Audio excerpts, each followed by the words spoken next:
আপনাদের English medium স্কুলের চালের গুণগত মান একদম খারাপ, সে বিষয়ে আপনি কি বলবেন? দেখুন, এই চালটা যখন এসছে আসার পরেই আমাদের নজরে আসে যে চালটা খুব একটা ভালো না। তো সেটা দপ্তরকে জানিয়েছেন, যিনি মিড ডে মিলের দায়িত্বে আছেন উনি টাইম টু টাইম জানিয়েছেন। আমি আমার জায়গায় থেকে ঊর্ধ্বতন কর্তৃপক্ষের কাছে আমি বিশেষ করে প্রথমত আমার এইচএম আমার ডিডিওকে আমি জানাবো, তারপর তার উপরে উনি জানাবেন। তো সেই মোতাবেক সেইভাবে আমরা প্রতিনিয়ত জানিয়েছি এবং আমাদের স্কুলে আমাদের ভাগ্য ভালো যে একটা ভিজিটও এসে গেছে গত 19 তারিখে এবং সরজমিনে ওনারা পরখ করে গেছেন যে চালের অবস্থা। এখন দেখা যাক, আশায় আছি যদি কর্তৃপক্ষ যদি চেঞ্জ করে দেন সেই আশায় আছি। এই চালটা এত খারাপ রিয়েলি সেটা বাচ্চাদের না যে কোনো মানুষের খাওয়ার উপযোগ্য বলে আমি অন্তত মনে করি না। তো আমাদের তো কিছু করার নেই, ডিপার্টমেন্ট দিয়েছেন, এটা দিয়ে আমাদের কাজ চালাতে হয়। কাজ চালাতে গেলে আমাদের ঘন্টাখানেক সময় যায় চালটা পরিষ্কার করার পেছনে। তো আমরা নোংরা চাল অবশ্যই আমরা রান্না করাই না যতক্ষণ না পরিষ্কার হয়।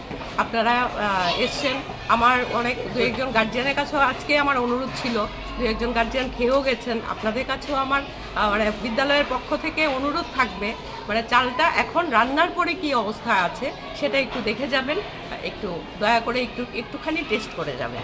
সে বিষয়ে আপনাদের বিদ্যালয়ের পক্ষ থেকে কি ভূমিকা গ্রহণ করা হবে চালের বিষয়ে?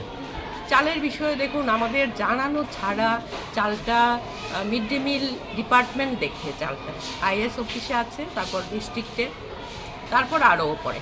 তো ওনাদের নজরে তো দেওয়া হয়েছে, দেওয়া হয়েছে। এখন অবধি কোনো ধরনের পদক্ষেপ গ্রহণ না, ওনারা তো জাস্ট শুক্রবারে এসে গেলেন, আজকে সোমবার, শনি রবি বন্ধ ছিল। জানি না, হয়তো বা ওনারা এটা করতেও পারেন, পাল্টিয়ে দিতেও পারেন, আমি অন্তত সেই আশাই আছি। তো এখন অবধি এই অবস্থা আপনারা দেখছেন, ওনারাও দেখে গেছেন, আমরা প্রতিনিয়ত দেখছি, এই হচ্ছে অবস্থা।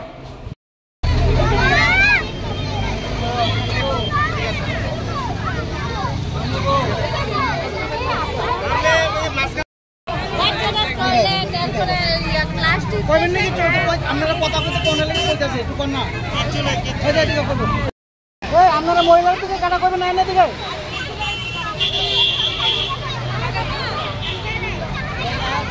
একদম কথা বললে তো সারবো। স্কুলে তো বহুত সমস্যা, স্কুলের সমস্যার কি অভাব আছে? বাচ্চারা রুম দিয়ে একটু পরিষ্কার নাই, এরপরে তারা যে খায় এটি পরিষ্কার করে না, এটির মধ্যে আবার বাচ্চারা পরের দিন বয়ে, তারা তো এটি দরকার, এটি পরিষ্কার করে রাখো না বাচ্চারা। কতদিন ধরে চলতেছে এরকম পরিবেশ? আমরা তো আজকে আছি 7 বছর ধরে মনে দেখতেছি। ঊর্ধ্বতন কর্তৃপক্ষ কোনো পদক্ষেপ গ্রহণ করছে না? না। এটা কোন স্কুলে না?